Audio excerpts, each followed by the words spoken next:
Well, everyone, it's time for us to go ahead and take a look at the iPhone 5S and see how this specific phone holds up in 2023. Now, the one thing I'll definitely tell you is I don't really think this phone is worth it at all in this specific day and age, maybe as a collector's item, but I think this was a very, very good iPhone when Apple made it. It was probably one of the most popular phones when it first came out back in 2013, so I still think it holds some merit to hold it. It also kind of got recycled in the iPhone SE lineup, which was nice. So if you want to pick up some phones I would recommend buying this year, links will be down in the description.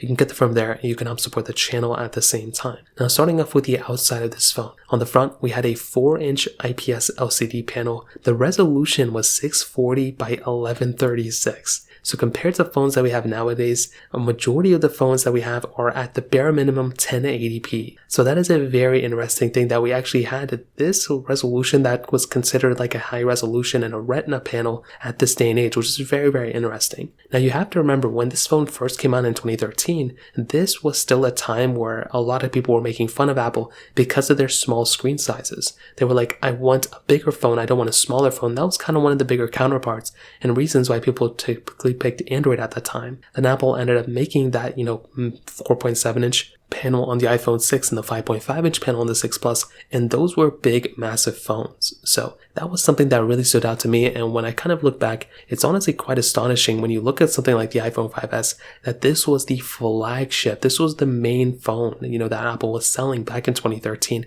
10 years ago. It's crazy it's been 10 years now.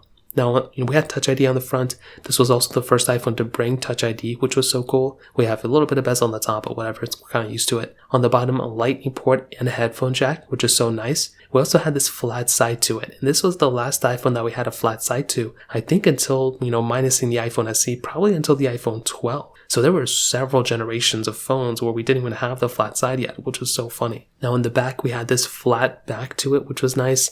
It's aluminum, but it also has like 2 glass shards on the top and the bottom. So I think that's another cool thing they did. Very, very nice, unique touch. And again, when I used to hold this phone in my hand and I used to kind of mess around with it, it was crazy to me to how expensive this phone felt.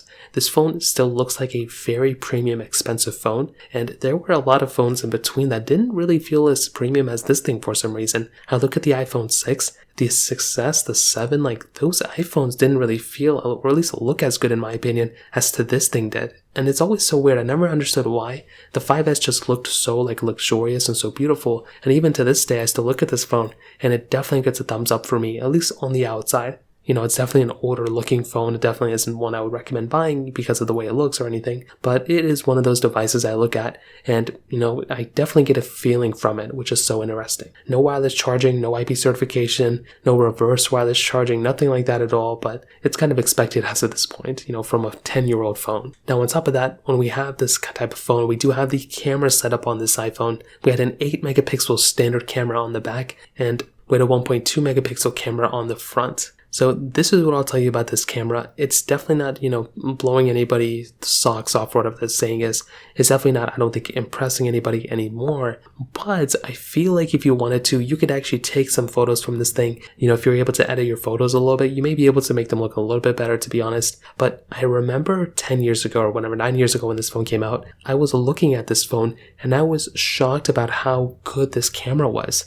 I think at this moment, I may have had I think I had the HTC first, which was like a Facebook HTC phone, something like that. And I was shocked about the quality of the photos from this phone. I would always try to make myself feel better by saying, it's whatever, it's not that big of a deal. But internally, I was hurt because the iPhone's camera were so good at that moment. And it's so funny when we look back as to, kind of the similarity between them and saying wow, this camera was good at that time. But nowadays, it's unbearable. Our budget $100 phones probably have better cameras than this thing now, which is so crazy to think about. So when I think about it in that, standpoint, it's kind of interesting, to kind of, think about it in that standpoint, but I don't think it's worth it anymore in the camera department either. It's, definitely aged. It's a single camera. It's missing 4K, which is kind of basic. No 1080p at 60 either, as far as I can tell. not that greatest camera on the front either. So, in this specific example, it's kind of expected. But when you do have a phone like this one in this day and age, I do think it sits in a very interesting spot because it's so old,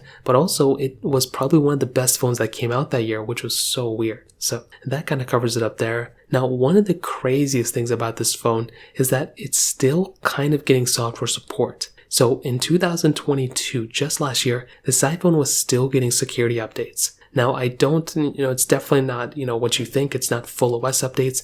It's not like you're going to go ahead and, upgrade your phone and, start using this phone as an everyday device or anything like that. It's not those like full iOS updates like iOS 16, but it was still getting those security updates basically year after year after year. And that was something that was so crazy to me. And I just kind of wish that phones like the iPhone 6s and whatnot can also go ahead and kind of last that long as well. But with the iPhone 5s, this phone lasted way longer than we initially thought. So in terms of that, it also has to get, kind of a thumbs up for me from that standpoint as well. So that kind of covers it up there. In the performance side, this phone had that Apple A7 chip inside of it with a 1GB of RAM. Now, this phone in the performance side, as I mentioned, it's kind of in that weird area. It's definitely not a phone that's a good performing phone anymore. It's definitely showing its age, and it's definitely a dated phone when it comes down to it.